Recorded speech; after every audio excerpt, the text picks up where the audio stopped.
Joey, thank you, my friend. Appreciate you all tuning in to another episode of That's What G Said podcast. Gino Bocola here with you on this July the 24th, recording this Pacific time around 1 o'clock or so. It is hot. I mean, wow, it is hot, right? Whew. Is this hot? Is it wherever you are? Because I'm in Southern California. I'm in Pasadena, and it is high 90s right now, mid 80s late into the evening. It is sticky. It is gross. I hope it's a little cooler wherever you are. Stay indoors, especially with those pets, right? I feel bad for my poor pups.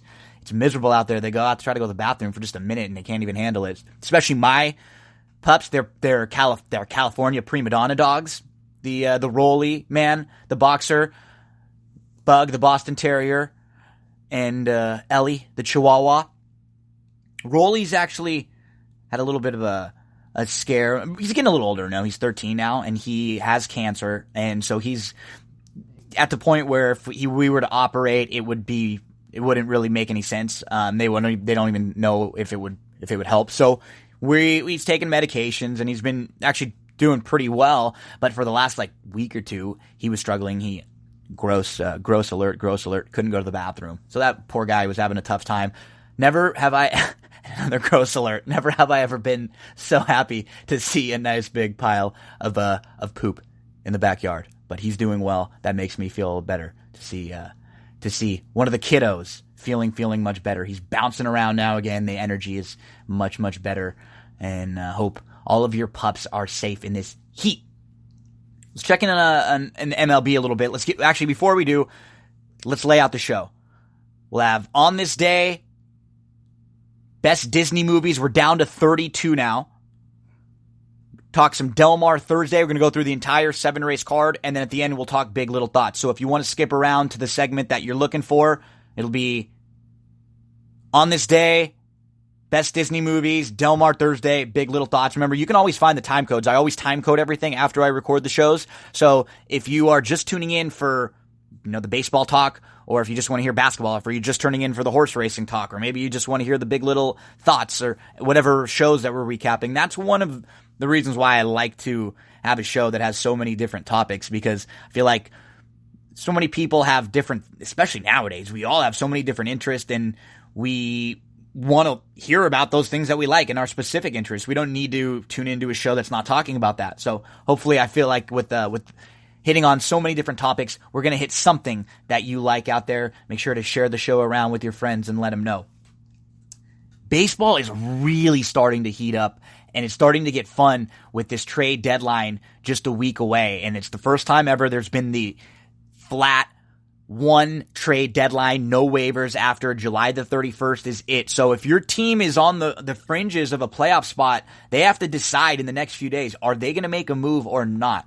For the team that I root for, the Dodgers, that shouldn't be an issue. They look like they should be fine come playoff time, but does that mean they're going to be, they look like they should be fine as far as getting into the playoffs. But come playoff time, will their roster be deep enough with what looks to be a lacking bullpen? I don't think so. And if you look around, everybody has a pretty weak bullpen. All of the major contenders could really use some bullpen help. If you go through it, the Yankees probably need more of a starting pitcher than they do anyone in the bullpen, but Tampa could definitely use some help. Boston could absolutely use some help. The Twins are dying for some bullpen help. The Indians need a bat. The A's need some bullpen help and some pitching help. It'll be interesting now to see if the Angels make a move. The Angels are playing some very good baseball. They've won 3 in a row. They're 7-3 in their last 10. They're right up in this wild card mix now in the American League. And then you go over to the National League. The Braves are going to look for some bullpen depth. Absolutely. They need that. They probably need some pen and some starting pitching. The Nationals definitely need some bullpen help. Are the Phillies going to be buyers or sellers? They've won a couple games in a row. Put them, right back in the mix. You can't lose a couple games right now because there are so many teams involved. And then the Central's getting fun. With the Cubbies struggling, they've lost 3 in a row, while the Cardinals have won 3 in a row. So now they're basically deadlocked. The Cubs are a half game ahead of the Cardinals, with the Brewers flailing a bit. They've lost 2 in a row, so they're 2 back. And then you have the Dodgers out west.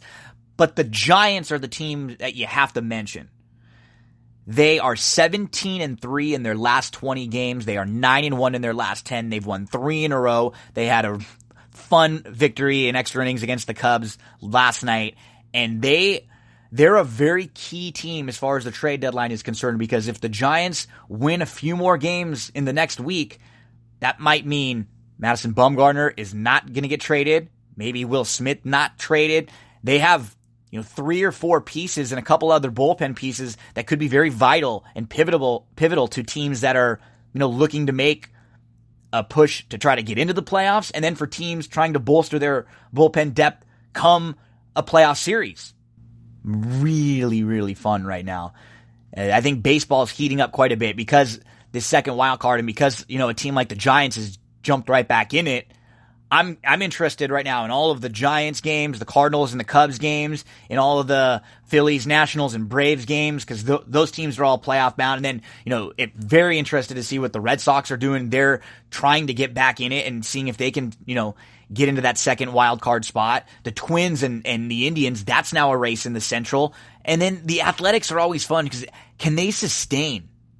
Can they sustain what they're doing? They always seem to overachieve so much. So really good storylines in baseball right now. Let's get to On This Day. A couple tidbits of history for you. July the 24th, back in 1982, Eye of the Tiger by Survivor was number 1 on the Billboard Hot 100. 1983, on July the 24th, it was the George Brett pine tar incident. So if you don't know about this incident, George Brett comes up. It's the top of the 9th. He's at Yankee Stadium. There's 2 outs. He hits a home run to take the lead 5-4. The home run gets overturned by the umpire because of excessive pine tar on the bat. So when the home run gets overturned, that's the game now. That's the 3rd out of the 9th. The Royals appealed the game. It was restarted. The Royals were up 5-4 with 2 outs at the top of the 9th a month later. So the game was overturned, restarted, a month later, Royals up 5-4, 2 outs, top of the 9th. George Brett got kicked out of the game, though, so he wasn't playing. He was watching from a bar not far near the airport. The Royals end up winning 5-4. And George Brett told a story afterwards that he loved this incident because prior to the pine tar incident, he was known as the hemorrhoids guy. In 1980, he left the World Series game early due to hemorrhoid pain. And he said for the years following that incident, everywhere he went, people would criticize him and they would destroy him for the hemorrhoids. And he said, I was very happy to no longer be the hemorrhoid guy. So, George Brett, no longer now known as the pine tar guy. July 24th, 1985, Disney's 25th animated feature film is released, The Black Cauldron. That was on the list. That was one of the 128 on the best animated Disney movie bracket that we had. Unfortunately, The Black Cauldron has been eliminated by the time they hit by the time we hit 32. We're going to get to those in a moment. 1987, I had to throw this one in. Sherry Martel debuted in WWF and defeated the Fabulous Moolah for the WWF Women's Championship. Sensational Sherry. On this day, one of the more stressful events in life is moving. Everything that goes into the process of relocating. There are so many different factors that you have to worry about. I know someone who can make your life easier, and I'm very happy to introduce Cindy Carava as a sponsor of That's What G Said podcast. If the name sounds familiar, it's because Cindy is the wife of horse racing trainer Jack Carava, who's been a mainstay on the Southern California racing circuit for the last 30 years. You see Jack's horses running down at Del Mar right now. Cindy is a full-service realtor that can help you in many different ways, like selling and purchasing and leasing. She can help you find vendors like handyman, painters, landscapers, and gardeners that she personally uses. Also, if you need help getting pre-approved for a home loan, Cindy can connect you to lenders that she works closely with and can highly recommend. covering all parts of the San Gabriel Valley and parts of North San Diego County, Del Mar, Solana Beach, and Rancho Santa Fe. If you're just curious to see how much your home is worth, she can even do a free market analysis of your home's value. You can find Cindy on Facebook, Instagram, YouTube, reviews about her on Yelp and Zillow, or the easiest way, if you go to cindycarava.com, you can find all of her contact information there. I've known her personally for almost a decade. She is one of the most honest and genuine people I've ever met. Exactly the type of person you can trust with any of your real estate needs. Get to cindycarava.com right now. Or if you have any questions, you can send her an email, cindyc.realtor@gmail.com. Mrs. Carava has enjoyed the baseball movies contest that we did, and now in the Disney animated movies, her picks were Little Mermaid and Beauty and the Beast, two of her favorites. Mrs. Carava, I know you'll be happy to hear that they are both still alive in the 32 left. So let's get to it's not really it's just the round of 32, I guess, right? Because then we'll get to the Sweet 16 next. There's really nothing. It's just round of 32. So, here they are. Snow White, The Jungle Book, they'll be locking up. Zootopia and Finding Nemo, they're going to be facing off. The Lion King versus Monsters, Inc., and Alice in Wonderland versus Pinocchio. Talk about some classics, right? On the other side of the first bracket, Frozen versus Toy Story 2, Peter Pan versus Pocahontas, Little Mermaid versus Monsters University, Sleeping Beauty versus Cars. And then the next side of the bracket, Beauty and the Beast versus Winnie the Pooh, Tarzan versus the Fox and the Hound, Cinderella versus Tom and Jerry, 101 Dalmatians versus Up, Aladdin versus Who Framed Roger Rabbit, The Incredibles versus Bambi, Toy Story versus Lilo and Stitch, Lady and the Tramp versus Dumbo. Remember, these are only the animated movies. That is the who's who of incredible movies that have shaped our childhood. So, if you haven't voted, stop right now. Go over to Twitter, follow me at It's Me Gino B. If you don't have a Twitter account, just create a Twitter account. Even if you're never going to tweet, they're really good for news. You can follow lots of news and you can get breaking news. Or you could just follow me and vote in all the polls every time we have some of these fun ones. Leave your comments there. Follow me, It's Me Gino B. Vote in the polls, leave your comments, let me know who you think's going to win each of the matchups and why. And when we get the next episode into the Sweet 16, we're going to really break some of these down and talk about why these are such great movies, and we'll go through some of the plots and the storylines for some of these awesome Disney movies. Don't act like you don't love these movies. Don't act like you're too cool for school. We all love these Disney animated movies. And what's great is that of the 32 left, we have movies that have crossed so many generations, right? We're talking about all the way back from Pinocchio and Snow White and Cinderella movies, some of the earliest of the Disney animated movies, Fox and the Hound, Tom and Jerry way back there, 101 Dalmatians is great. And then you have kind of the next age, which was the Little Mermaid, Aladdin, Beauty and the Beast. Then you have, Toy Story, and then some of the newer ones even. We have The Incredibles and Lilo and Stitch and Frozen and Zootopia and Finding Nemo and Monsters, Inc. So it's been really fun doing this kind of dive through the Disney animated movies, because you really get to see how good they've been all throughout history. They just keep shelling out classic after classic after classic of these animated movies. So get on over Twitter, It's Me, Gino B, and vote for the best Disney animated movies.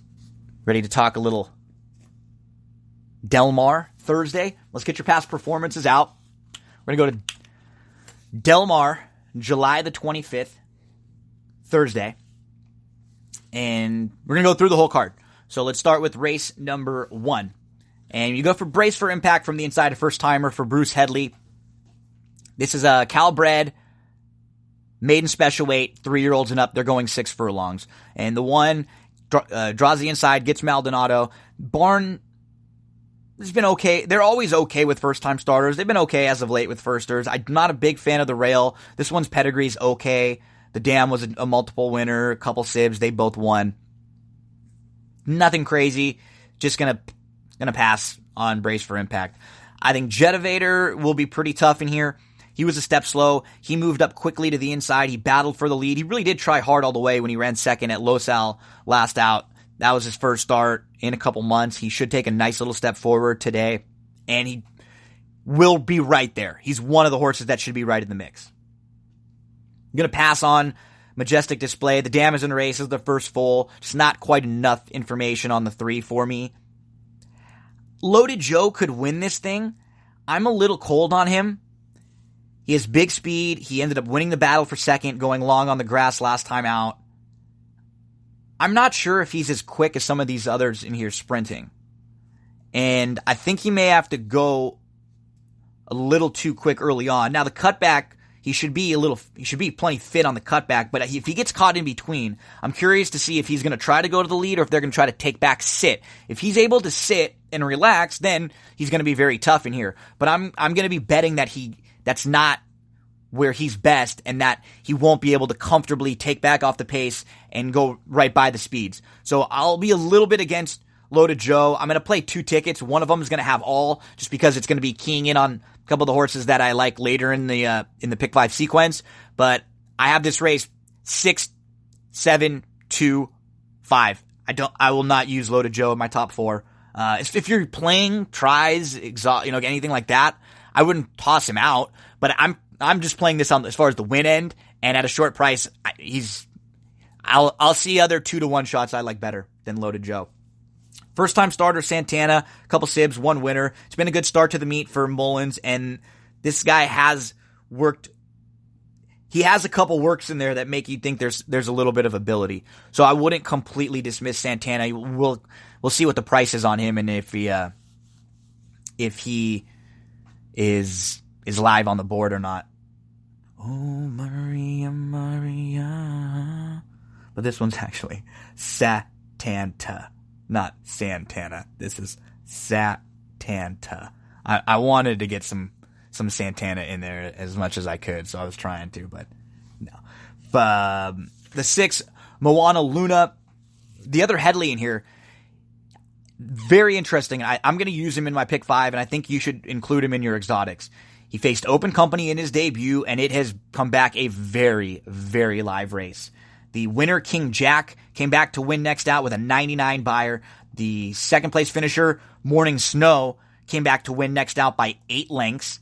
Moana Luna just wasn't immediately fast in the first step, but he did recover well. He was up to within just a couple lengths off before he tired. So it wasn't like he was completely outrun. He actually showed a little ability. And I think if he can work out a trip just behind a couple of the leaders in here, that race under his belt could help quite a bit. And he's faced tough company. Let's give Moana Luna a big shot in here at what should be a nice price. The outside horse, Melbo, I think he will be really, really tough. He's going to cut back after showing good speed, going 6.5 at Santa Anita. He was a clear-cut second, and it was a really nice race. He showed speed. He put away the other speed, and he hung on really well. Now you cut back from 6.5 to 6. You get the outside draw, so you don't necessarily have to go, but you can sit off and press if need be, and I think that will be key. Quinones, he's still struggling, but he's been riding well enough to be hitting the board. It's gonna click sometime soon enough for a rider who's just not 2 for 128. So we'll see if he can put Melbo in the right spot here in race number 1. I have the 6, 7, 2, 5 in the opener. Race number 2, the One Lifeline. When you look at this race, it's a 3-year-olds and up. They have not won a race in 2019. It's a $32,000 restricted claimer. And they're going a mile and a 16th on the turf course. So you have a lot of horses who haven't won in a while. But what I want to see is a horse who fits the conditions very well. And when you look, there's one that really jumps out in this race. We'll get to that one in just a second. The One Lifeline is 0 for his last 4. His last win was in January of 2018. But he's now going to go first start off the claim for John Sadler. And this is only going to be his second start since May of 2018. So he has plenty to improve, and He can take a nice step forward getting back into form. I would probably like to play him the next time, though. I don't like when a horse comes off a long layoff and then they have another layoff. Now, this is only a couple-month layoff from May to July. Nonetheless, when you've been off a year, I want to get a couple races under your belt. So I'll have Lifeline at the bottom of the exotics. And as far as the price is concerned, I'm not as cold because he's going to be a nice price. Like if Lifeline was 2-1 and fit the same profile of a horse with a layoff after a layoff, then I'd be really cold on him. But if you have negative angles on horses, a lot of the times it's probably just based on the price that they are, right? You don't like when a horse is doing something like this when they're 5-2, but if they're 15-1, there's got to be a little more room for some leeway because, most 15-1 shots are going to have some issues. That's why they're that big a price. The Deuce Kenji Storm, he's 0 for his last 10. His last win was back in March of 2018, but on paper, he really does look like lone speed. There's just not a lot of other quick horses in here. And because of that, you have to use him in the bottom of your exotics, and you probably have to include him in the win end on some pick fives. And now he's moving into the Carava barn, always been a very good first off the claim barn. If he's able to get out front with those connections that have won a lot of races together, Carava and Pedroza, it could be really tough to run down. I have Kenji Storm pick third in here. I like Unusually Green the most because if we look at his races, I think he's coming out of some of the tougher, most recent races, and I just like the way he fits in here. He last won a race on December the 31st. And this is a race that is carded for horses that have not won a race in 2019. He won on December the 31st, 2018. That's about as close to winning in 2019 as you could get. Unusually Green loves this trip. This is where he's best. You'll notice in the 12 starts he's made, he has 4 wins, 3 seconds, and another third. And let's go back through some of his recent races. So, the January race at Santa Anita, he hooked a pretty tough group that day. He was behind Rye, who's graded stakes placed. Ashley Loves Sugar, multiple graded stakes winner. That's a tough, much tougher group than he's facing today. Then he goes to the dirt, another race on the synthetic, tries the grass on April 30th. He falls and he's walked off. Just put a line through that. Comes back on June the 2nd, shows us that he's okay with a really nice runner-up effort last time out, behind a next out winner. So he's 0 for his last 5. One of them was a fall. Only 3 of those races were on the grass. One of them he ran a really good second, and the other was a really, really tough race. He has legitimate excuses for each race. When you go race by race, you understand, wow, he really does fit in here. The last time he won, he beat a couple next out winners. Myth Call, who won 2 in a row, including an optional 62. Next out. Unusually Green is the play in here. Anything over 3-1, I think is worthy of a win wager. We'll single Unusually Green on one pick 5, and then we'll spread out a little more on another. Play Hard to Get would just be a horse I use in the under exotics. He's 0 for his last 13, and I didn't really find legitimate excuses, and he just kind of is content with second and third. Van Corlent, he's 0 for his last 12. His last win was in October of 2017. Terry's Tomcat is 0 for his last 5. His last win was in July of 2018. You might be able to sit sort of close. There's not a lot. I was building a case. I do like the fact that it was just his first start off the bench, and he could step forward off of that. He might have needed the start. You can give an excuse for his last couple. So I wouldn't completely talk you off Terry's Tomcat. French Getaway, I liked him a lot back in 2017. I thought this was a nice horse who was even like a horse who was a Derby kind of possibility. You look at some of the horses he was running at, he was behind Dancing Candy, and it was a horse who had been talked about entering in some stakes races, and for whatever reason, as what happens with some, physical issues sent him to the bench from August of 2017 to July of 2019. He comes back. He's only 0 for his last 3, and he could take a nice step forward. He's run well on the grass before. He's at least an under to use in here, solely because I'm not sure if there's going to be enough speed to set up his rally. He doesn't have to be that far back. He's not really quick, and I think he kind of takes a while to get going. French Getaway could spice up some of the exotics in here. The 8 already be good. He's 0 for his last 10. His last win was August in 2017, but he does go first start off the claim for Knapp, who has been very good first start off the claim, and he comes off of back-to-back runner-up efforts, both of which were fine. He's more of a deep closer, though, and I'm not sure if with his running style, he's going to be best suited to get the job done. Buckstopper Kit, I just beaten a nose last time out. I have him in the 5th spot here. Wouldn't shock me, just like others more. He's 0 for his last 4. Could have very easily won that race last time out. But he'll be rolling late with can aboard. 3, 7, 2, 1, 9. Unusually green. Anything over 3 to 1. In the 3rd race, maidens, 2-year-old fillies, $80,000 claimers, 5 furlongs. From the inside, the one keeping my promise. Broke right with the leaders.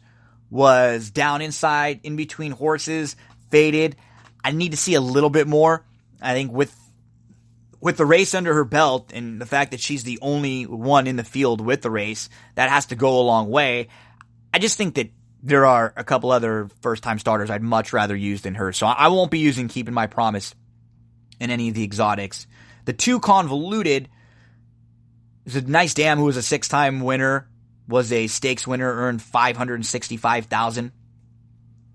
6 of the 7 siblings won. This is a nice little pedigree, and Peter Miller's had a good start to the meet. He's not running quite as many horses, but he's still firing, and he's always done well, really, really well, to debuting horses for maiden claiming. This one's more like a maiden special weight because it's such a high maiden claiming price, but Convoluted is going to be really, really tough in here.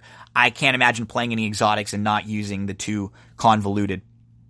The 3 Established Justice, I think a live filly, first-time starter for Doug O'Neill. I will be including the 3 in here. With most of these, all you're going to really get is some of the pedigree information. The 3 Established Justice has a decent one. The dam is actually a nice dam. She has some good pedigree in there, being a half to Taproot and Ride a Comet. Golden Melody, I'll probably be playing this one, next time out. I'll see how she runs today. Magically Honored, I'd have at the bottom of the horses to include in the exotics. To me, this really is and Well Done Sally also. The barn has not quite been as good with first-time starters as they are with horses that have some experience. I like the 7, Foggy Bottom. This is a barn who knows where their horses belong a lot of the times. I don't think they try to put them in spots over their head or under their head. They've won with 2 of the last 7 first-time starters, 5 to 1 and 14 to 1. And you look up and down the field, I think a steady tab for Foggy Bottom, expecting her to come out running. 7, 2, 3, 5 in the 3rd. 7 and 2 I'll use in all the exotics. And then in the when you go a little deeper, throw in the 3 and the 5. 4th race, maiden special weight, fillies and mares, 3-year-olds and up, 5 furlongs on the turf course. The 1 Reneem, speed from the inside. The Deuce stylishly is probably the horse to beat. She has come out of a couple of races at Aqueduct where she ran pretty well, and they were both sprint races. No real knocks on stylishly. You go back to February the 20th, she sat close up from the outside. She just couldn't get to the wire winner. She won the battle for 2nd. Last out, she sat a close up 3rd, 3 deep, 2 off, and kind of like a merry-go-round type race. I have her in, I'm like conflicted, because I like a horse quite a bit in here, but I do think stylishly will show up with a good effort. So, like, in your tries, in your exotics, you probably want to use stylishly. But I'm going to play one ticket where I end up singling a horse that I end up really, really liking in here. And we'll get to that one in just a second. Let's get to the 3 Winter Gold. This is a shipper for Richard Baltis, a 3-year-old filly. She's only raced one time. And the interesting thing about Winter Gold is she fits the profile of a filly that won for Richard Baltis last year. Last year, actually, Rajika came in and won at Del Mar at 7-1, first time North America for Richard Baltis. He's 2 for 12 with foreign imports over the last 5 years, and the last 3 of them have hit the board, including that winner. So she fits very nicely in here, and I think I have her picked second. She's a nice wild card. If you're getting over 9-2 or so on her, she's very interesting and a horse to include. She was mid-pack in a big field, and that race was probably tougher than a lot of the races that most of these fillies have been in as far as, grass are concerned. She's in a big field, going 6 furlongs on the synthetic. Most of these fillies have been sprinting on the grass in much smaller fields, especially the Southern California horses. So Winter Gold, with the experience that she has, the question that you'll have is, will she take to the grass? I don't see why not. Bred beautifully for it. Love Apple's Arch in here, the 4. Let's go through some of her most recent races. She's been very, very unlucky. If you go back the November the 15th, when she was sprinting on the turf right here at Del Mar, she was 5th. She was only beaten a length and 3/4, and she broke out a bit, but she was still close. She was 3rd, 4th inside. She was 3rd off. She was three off. She could have very easily been 3rd. It wasn't the best of rides. And then we see her most recent start on the grass. She shuffled badly. She lost a ton of ground. She was right with the leaders and then had to take back out of it, angle around, widest of all, was only beaten a half length. She looked like she was going to win at one point, but she just got a little bit tired because she had to do so much more than the rest of the field. I think Apple's Arch has a major, major shot in here, and she's going to be really, really tough. She just missed. Apple's Arch, the play, anything over 7-2, and we'll single Apple's Arch in one of the pick 5s. Not too high on Style and Ocean, just maybe the bottom of your exotics. Cellar Door, isn't that a Donnie Darko? 6. Dam, 4 of 11, earned $210,000, a multiple stakes winner. We'll see. No, maybe at the bottom of the exotics. The 7 True Mischief adds the blinkers. It was a step slow, but she did move up nicely along the rail. She had to tap on the brakes a bit. It wasn't a smooth trip. Did have some issues and was in tight quarters. Now adds the blinkers, gets a jock switch. And the 8 Star Kissed rounds out the field. Cutting back. Just need to see a little bit more from this filly. So the way I have race number 4, I absolutely love the 4, Apple's Arch. The 3, Winter Gold, expecting a big one from Winter Gold. The 2, Stylishly, probably the measuring stick for this race, should run big. The 7, True Mischief, and then the 6, Cellar Door. But let's single the 4, Apple's Arch, and play this one to win anything over around 7-2. 5th race, Del Mar. The 1, Top of the Game. He was claimed for 62. Now he's in for 8, and he hasn't hit the board for the new barn. But I still kind of like him in here, and I'm going to make him my slight top selection.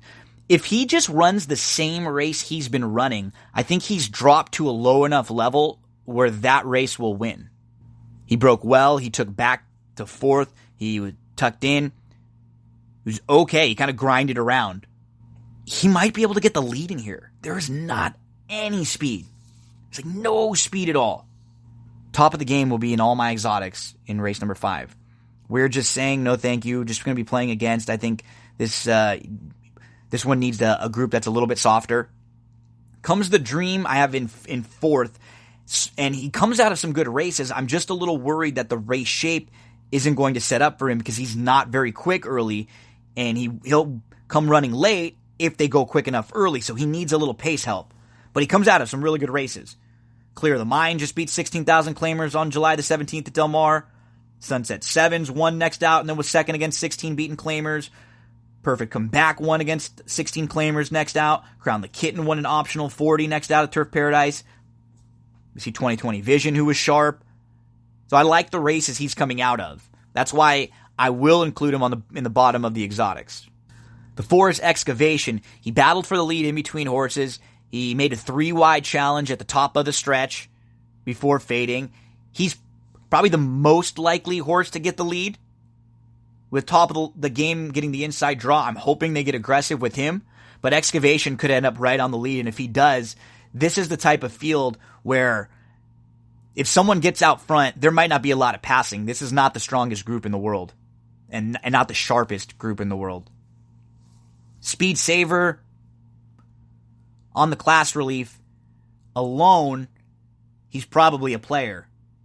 So depending on how deep you're going in this race, Speed Saver is probably another one that fits. Gray Admiral won by 10 last time out. I'm a little concerned, though, because I don't think he kind of just ended up on the lead going really slow, and I don't think he's even as quick as a couple of the others in here. I'm going to make him prove it again. Kitten's Royal, interesting for Glatt, first start off the claim. It's tough to really love anyone in here, even Hey Sequoia on the outside. So the way I play this race in the pick 5 is because I like 2 horses in the pick 5 sequence. I'm going to play one ticket where we go all in race number 1, race number 2, single the 3, unusually green, race number 3, 2, 3, 5, 7, race number 4, single the 4, Apple's Arch, and race number 5, I'm going to go all. If you want to go shorter, if you want to, I don't know what kind of a budget you're playing with, 1, 3, 4, 7 are the 4 that I would use. I have them in order 1, 4, 7, 3 in the 5th race. Or, you want to cut, maybe you can cut out in that 3rd race where I have 2, 3, 5, 7. I think 2 and 7 are the must uses in there. But I want to make sure that if the 2 horses I like in this sequence, I want to make sure that if Unusually Green wins, and that if Apple's Arch wins, that I have a really, really good chance to hit this pick 5. I want to make sure that I've set myself up with all in the first, all in the last, and then 2, 3, 5, 7 in race number 3. On the other ticket, I'll generally always play 2 tickets, one kind of a backup or not, more like a saver ticket with a little bit of a different approach. We'll play this ticket 2, 6, 7 in race number 1. This is in another early pick 5. Jetivator, Moana Luna, and Melbo. Then in race number 2, 1, 2, 3, 7, 9. Lifeline, Kenji Storm, Unusually Green, French Getaway, and Buckstopper Kit. In race number 3, 2 and 7, Convoluted, and Foggy Bottom. In race number 4, 2, 3, 4, Stylishly, Winter Gold, and Apple's Arch. And then in race number 5, 1 and 4, Top of the Game, and Excavation. I think either one of them, or the 2 of them even, might be able to just kind of get out early, not push each other, and perhaps be really tough to run down. That's race number 5. The 6th race, optional 20. It's Calbreds or Cal-sired fillies and mares, 3-year-olds and up. Mile on the turf course. Sedimar on June the 14th, I thought ran really well. And I'm going back to that race because the June 23rd race is on the dirt, and I think it's irrelevant. So just put a line right through that race. It doesn't even matter. She took back to 4th, 5th on the inside. She moved through an opening. She angled too deep, but she just couldn't get to the wire-to-wire winner, Lost in Translation, that day, who has now won 2 in a row. Just won at Del Mar on July the 21st against optional 40 opens. I like Sedimar. I think she's right there with Opus 1. The only reason why I would slightly lean towards Opus 1 in this particular race is because Opus 1 seems to have a little more early speed and a little more tactical speed, and that could be key in this race because it does not look like there is a lot of speed on paper. She Has the Right Stuff is a good claim and is well spotted for O'Neill because if you look at the purse of this race, it's a $64,000 purse. They claim this one for 35, and she's actually in for 20 because she's won at the level before. But She's in for 20, and she's also shooting for her part of the purse of 64,000. So if she's able to win this race, this could be a really nice job, a nice deal for O'Neill. And if she's able to win and they get claimed, a nice little double whammy.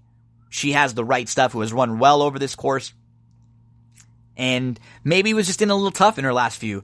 The issue is she hasn't won in a while, so this will have to hopefully be a wake up call for her getting back in against Cal Reds.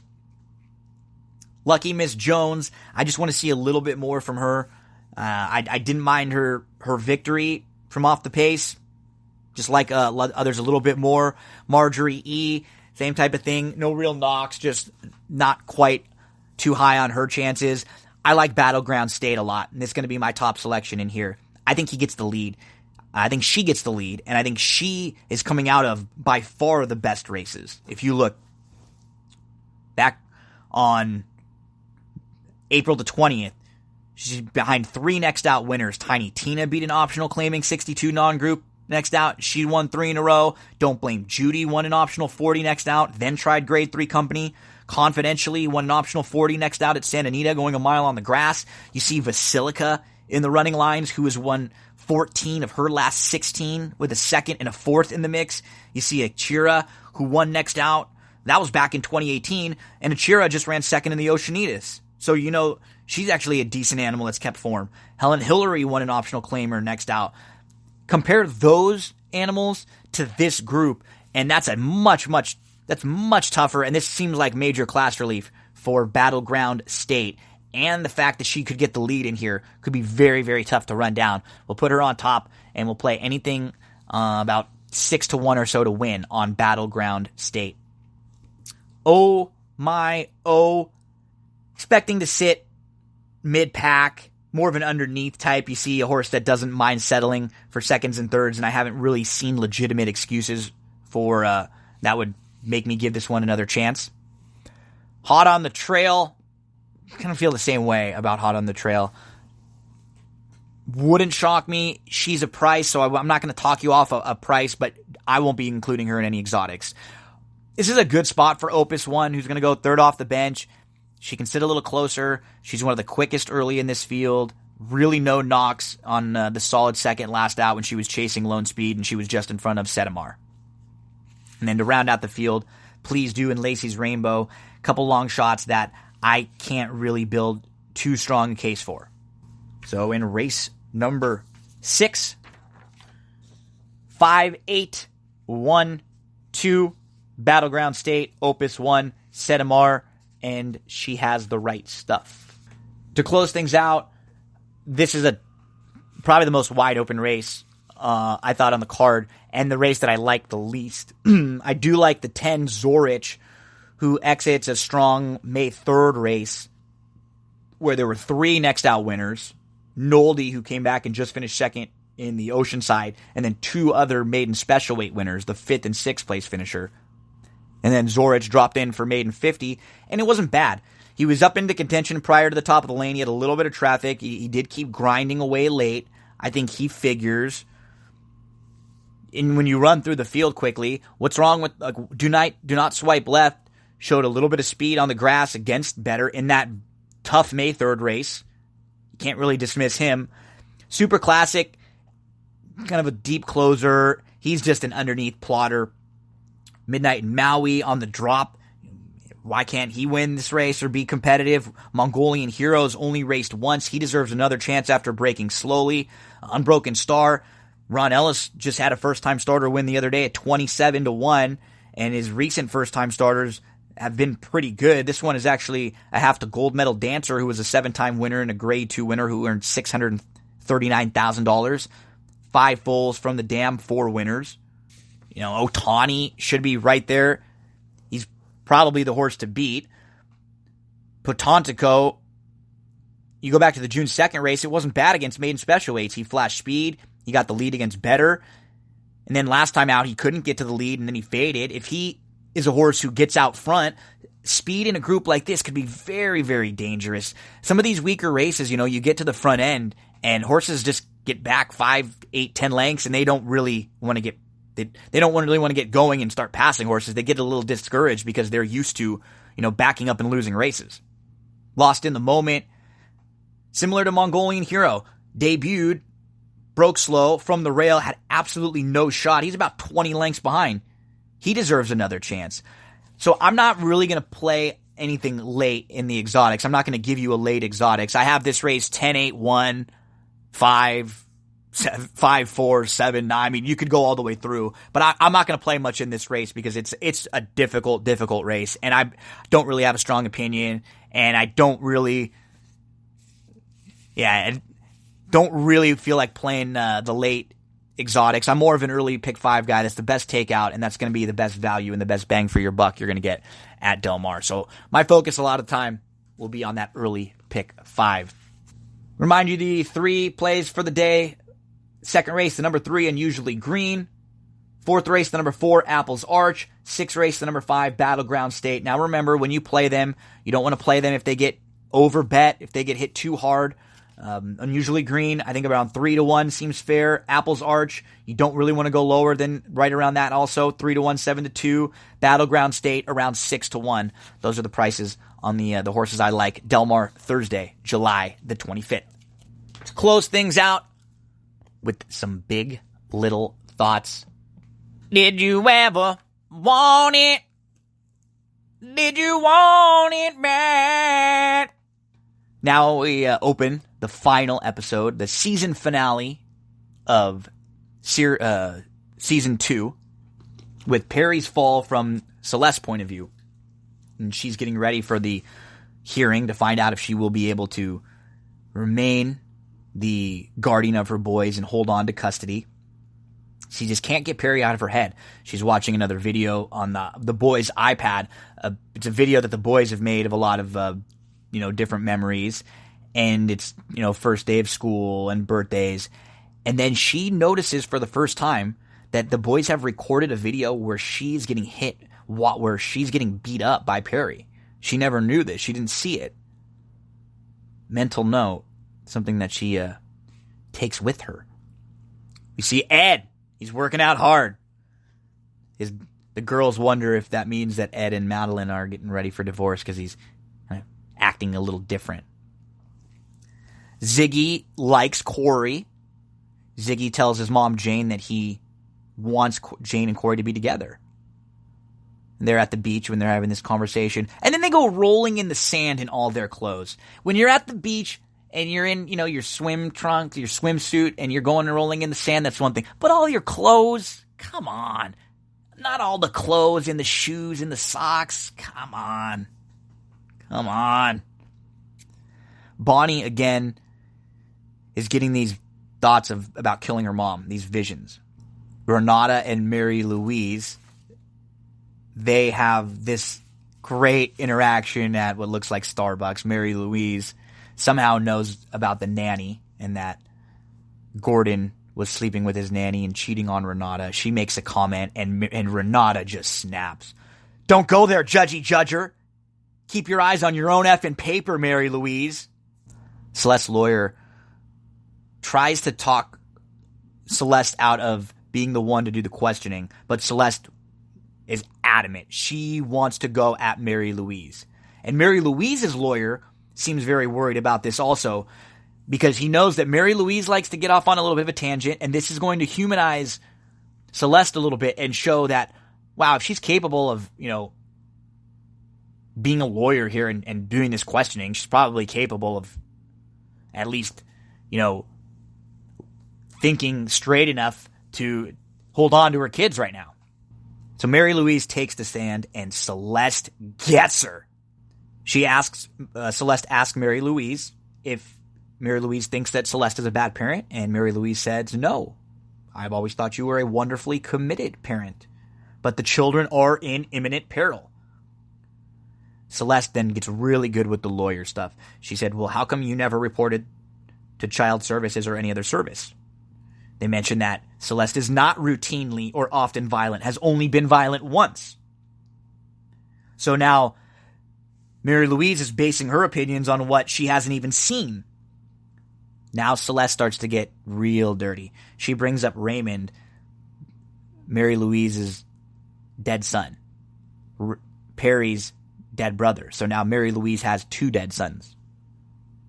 And Raymond died because Mary Louise lost her temper. It was in a car accident. Mary Louise cannot take this once this questioning starts. She actually tries to stand up and leave. And this is a case about mothering. So Celeste is going at Mary Louise, trying to show that she is not capable to be mothering Celeste kids. Perry was 5 years old. He saw his brother die. He never went to therapy. Mary Louise took care of him. So Celeste is spinning it saying, look, you're the reason why Perry is a monster. You were the one who was his therapist. You never took him anywhere else. You can't blame it on anyone else. This was all because of you. Mary Louise blamed and accused Perry of distracting her, and that the reason why she might have, that Raymond was dead. Perry mentioned this to Celeste, and now Mary Louise is just freaking out. She says this is a lie, as Celeste continues to portray Mary Louise as an abuser of Perry, which in turn made Perry an abuser. And then Mary Louise just snaps. She said he was not an abuser, not for 1 second. Mary Louise says that Jane was lying about being raped, and that she said it was Celeste's fault because of Celeste's sickness with sex, that Perry felt like it was okay to do what he did with Jane because of Celeste. And she said that Max and Josh need to believe in their dad. He is the victim here, not you. And that gets everybody going. The man who abused and assaulted and raped women is the victim. Celeste then shows the video of Perry beating her, the one that the boys filmed. It is very intense. None of Celeste's friends can even really watch the video. Madeline is horrified. You can see Renata, Jane, and in Mary Louise, this is the first time she's ever seen Perry act this way. She didn't know this side of him existed. And as any mother probably wouldn't want to believe of their kid, right? Mother, father, they don't want to think the worst of their kids, but she's seen it now. Right after, we see Madeline and Celeste talking, and Madeline's apologizing to Celeste. She's never knew how bad it was. Everyone's eyes are opened by this video. And Celeste is surprised how much the boys saw and knew. She starts to question her own abilities as a mom, but Madeline reassures her that the boys belong with her. She was able to keep them safe in this situation. Jane and Corey meet up, and she apologizes to Corey. She tells him that he doesn't need this, and he should go out and have fun and not deal with her drama. And he has a really profound response, and he says this is what he wants. He has a nice little monologue where he talks about, nothing's perfect, and even what seems like it's great is maybe just good, and good is good enough, and that's what it's very real. He's obviously really smart. She kisses him. They have rekindled. They're in a good spot now. Celeste is at home with the boys, and they ask if she was a superhero at court. They have a nice joke about that. Before Mary Louise tries to come into the house, and Celeste cuts her off at the door, doesn't let her in. Mary Louise accuses Celeste of lying.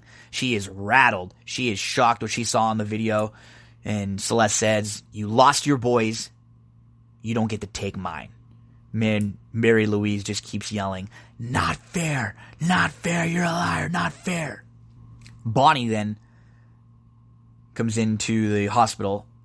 Her dad is in there with her mom, and she comes in to relieve her dad's shift at the hospital, watching their mom. She tells her dad to go, and we get this moment where Bonnie looks ready to kill her mom. She has a pillow in hand. She walks closer and closer to her, and she gets set to what we think is kill her mom. Her dad forgets something, walks back into the room. Looks like her dad's going to walk in on Bonnie trying to kill her mom, but Bonnie's actually just laying there next to her in the bed. She had just said, "I love you, Mom." It took me my whole life to say it, but she finally was able to. Later that night, Madeline and Celeste are talking about the lie, and Madeline finally realizing that all of their friendships and their lives are unraveling. She seems like she's getting ready to finally want to come clean.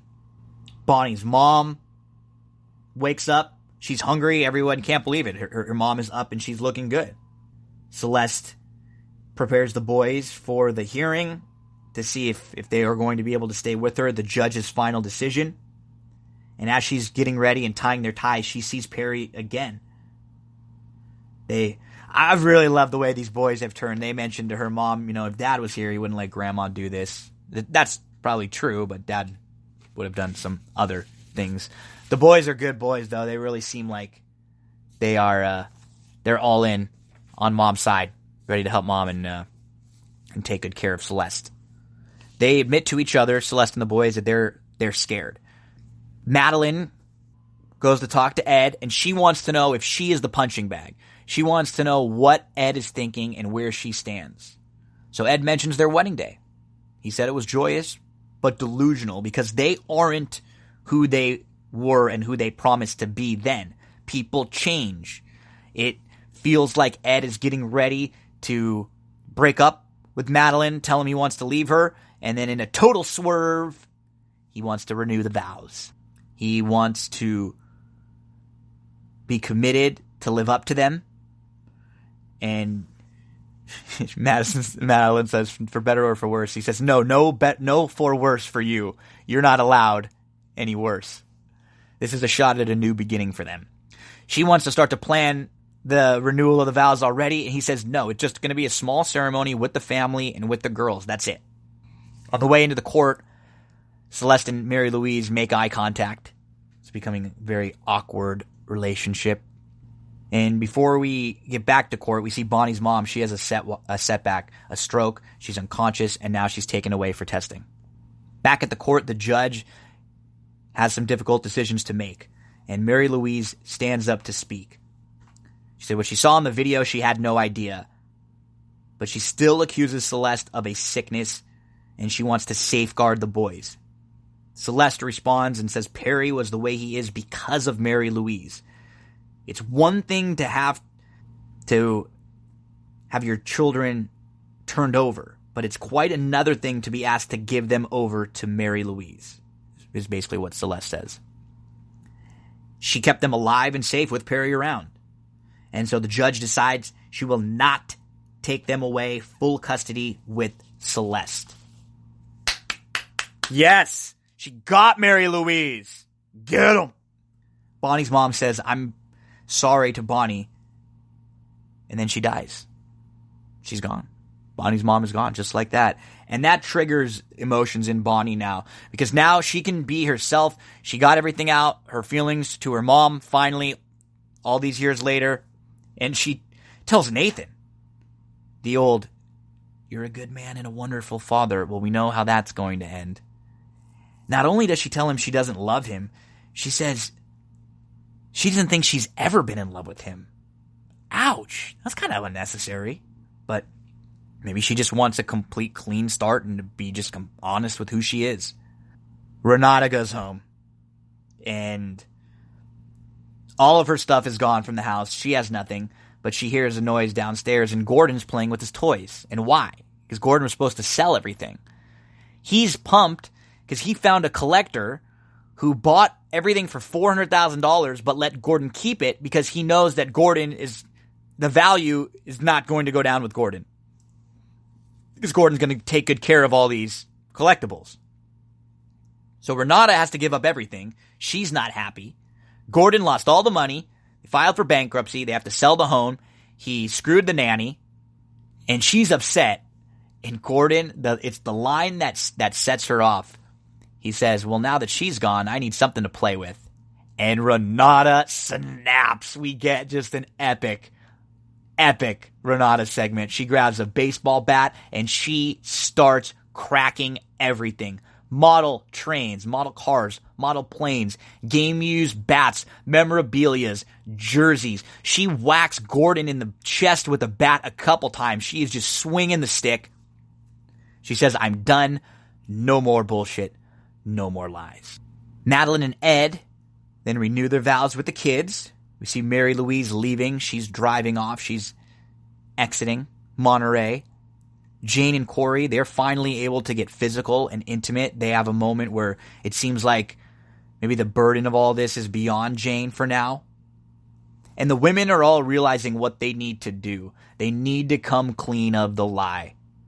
Celeste deletes the Perry videos. And the women all show up at the police office together with Bonnie to confess together, do we think? And that's how it ends. So the number one question is this it? Is there going to be a season 3? Do they actually confess? What happens to them? There are a lot of questions I feel like that didn't go answered, so that makes me think there would be a season 3. You know, if Mary Louise found out that they killed Perry, don't you think she would be upset and try something even more? What's Gordon and Renata's future? Corey and Jane? Do Ed and Madeline end up happily ever after? What happens with Bonnie now? The reason why I'm not sure if there will be a season 3, a lot of the people who worked on the series did not feel like there would be a season 3 because the women's schedules, they said in general, these are some of the busiest actresses in Hollywood. To get all of them to be able to be on a similar schedule to film this with all the different movies and projects and commitments that they have was nearly impossible. I mean, when you think of Nicole Kidman, Meryl Streep, and Reese Witherspoon just right off the top, and then some of the other women who are big stars and new stars in Hollywood, Dern is amazing and she's all over the place. So this is whether or not you like or love the second season as much as you love the first season. I like season 1 a little bit better. I didn't dislike season 2. I just felt like there were some holes and some things that felt a little bit forced or maybe had to be kind of there as filler and didn't really matter a whole lot in the end. But the acting in this show is amazing. I think all of the women do an incredible job. They fit their roles very, very well. Meryl Streep was amazing. Laura Dern was incredible. Nicole Kidman, awesome. So I was very happy with the performances that I saw, but maybe a little bit disappointed with some of the plot and I guess overall execution. Big Little Lies. We'll see if it comes back for season 3, and if it does, we'll be having some big little thoughts here. But now what I want to know, what are some of the other week-to-week shows that you're watching out there? On one of the next few episodes, I'll go through Stranger Things and recap the Stranger Things most recent season, season 3. But I like to do the week-to-week shows because it's easier for us to kind of be in the same place. If I recap Stranger Things, there's 8 episodes, and it's tough to do a recap about each one when maybe you are going to watch it in a month or 2 or 3. The weekly shows are a little bit nicer because we're all in the same place. That's what was good about Game of Thrones. So maybe we'll talk.